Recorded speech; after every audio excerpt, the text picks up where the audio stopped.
Yeah.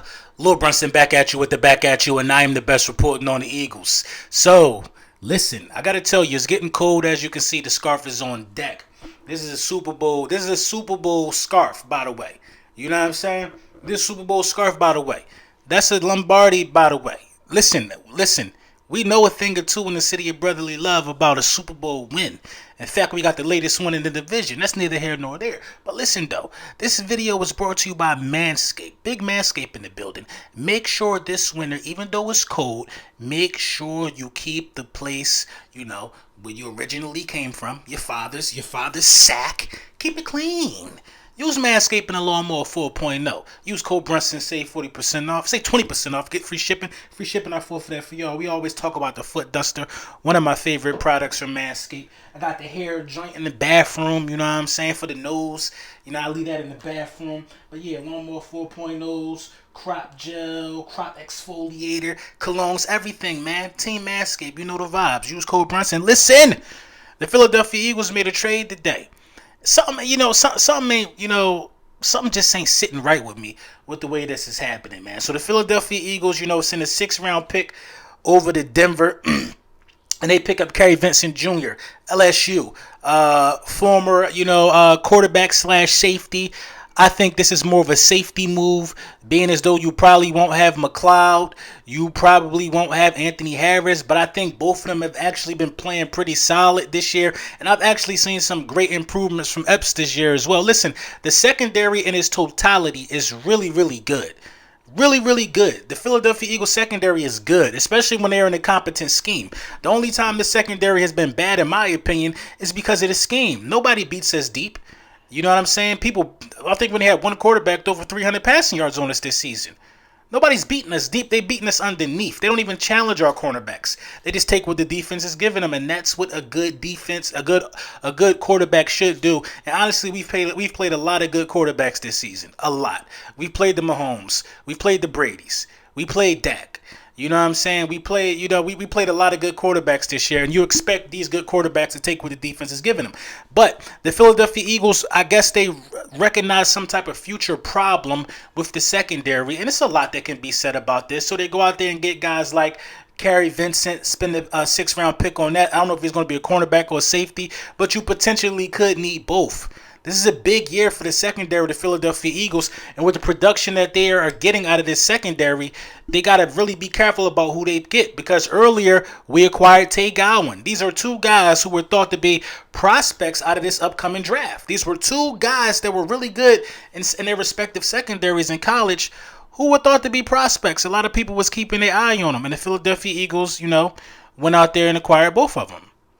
I'm not mad at it. But what does this mean for the upcoming draft? That's one thing that, kind of puzzles me about this one. What does this mean for the upcoming draft? Does this mean we won't be drafting a cornerback? A lot of people think that we should. My sights was pretty much set on linebacker in the draft department. You know what I mean? Does this mean that we're trying to, get the scraps off of other teams? You know what I mean? So we could draft a quarterback? I don't know. Howie Roseman likes to be cheap. Sometimes, they do things in a manner that best suits the financial gain of the team. And winning, in my opinion, has not been at the forefront lately. I want to see the Philadelphia Eagles do what they're supposed to do with these two guys that they acquired because, quite frankly, I'm interested in them. These are two good players. You haven't seen much out of Zach McPherson. Maddox is basically a budding star in the eyes of Jonathan Gannon. Darius Slay is worth every penny so far. You know what I'm saying? Steve Nelson, he hasn't been a liability. So the secondary has only been good if you want to be, 100 about that. We got the Chargers coming to town. The Chargers, they find themselves in a situation where they have a quarterback who's been subpar the last two outings. They're probably looking for some type of feel-good game. They got the wide receivers. That's one of the strengths of their team. One of the strengths of our team is the secondary. This is going to be a really, really, really good game, and I can't wait to see how this game unfolds. We can beat these guys. They're dead last in stopping the run. We just found the run to be our new best friend last week. Sunday. You know what I'm saying? These guys can be touched. And quite frankly, I don't see any situation to why the Philadelphia Eagles wouldn't implement the same game plan and the same style that they put in yesterday.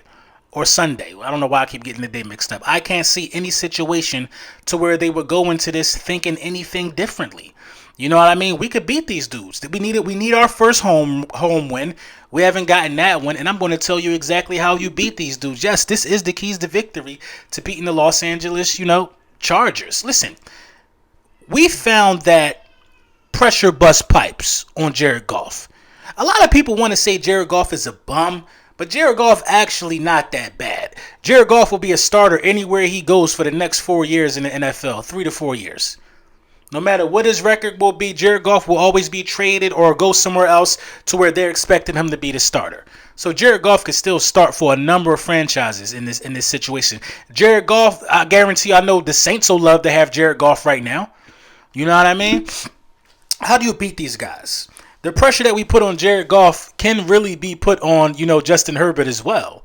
You know what I mean? This is a real unique game. Justin Herbert is a really, really great young quarterback. Probably the best young quarterback in the National Football League. I like him and Burrow. One of those two guys I would say is the best 1 to 2 year quarterback in the league right now. But in my opinion, Justin Herbert's rookie mistakes show up way, way more. They show up way more. And I think we got the right defense that can make Justin Herbert make some mistakes. So the first key would be to apply around the same amount of pressure that you did with Goff to Justin Herbert. Apply the same amount of pressure. But go into this thing with a plan B. If Justin Herbert is eating the blitz alive and getting the ball out quick, you got to be able to adjust. But you can't adjust. Hear me out. You can't adjust into a soft zone or any of that soft crap we've been playing against a Keenan Allen and a Mike Williams and a Austin Eckler. You got to have a game plan that's still aggressive, but not allowing you to blitz so much. You know what I'm saying? Not allowing you to blitz so much. I thought of multiple ways, to do things like that. You could disguise it as blitz and drop back in coverage. It's a lot of ways that you can, we're not that advanced. I don't expect Gannon to go that hard. That is his job, for God's sakes. I don't expect him to design something that look like something, then it's something else. I'm asking for too much out of an NFL defensive coordinator. But I am expecting competency and not rolling over. See, we let Tom Brady beat us. We didn't make him. You know what I mean? We let Patrick Mahomes beat us. We didn't make him. We just laid down and let these guys do what they want to do to us. And that's not how you win a lot of games in this football league. So put pressure on this dude and don't let these dudes do what they want. You know what I mean? The second key, you got to run the ball. You got to run the ball. It's almost criminal that Jordan Howard was on the practice squad for as long as he was. Criminal, in my opinion. You got to run the ball. That's the third key to this thing, point blank, period. You got to implement a power running game that will complement a really, really good play action game. There's not a lot of keys to this. Pressure Herbert and run the ball. Mix in some play action, and you should beat these dudes at home. You should beat these dudes at home. Piggyback and build off of your last performance, and I think you'll go out there and get it done. I think the Philadelphia Eagles, you know what I'm saying? I don't even want to wear a score prediction. I don't even want to do a score prediction for this one. I just think we're going to get our first home win against the Chargers. I think we're going to put 2 wins together. I think we're going to win back-to-back weeks. Beating the Chargers, listen, I'm going to keep it real with y'all. The Chiefs, goddamn, they're the same record as the Eagles. Nobody ain't saying they out it.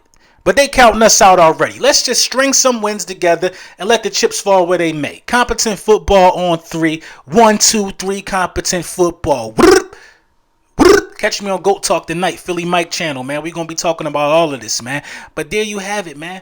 The signing, the keys to victory. Let's get this W. Let me know what you think in the comments.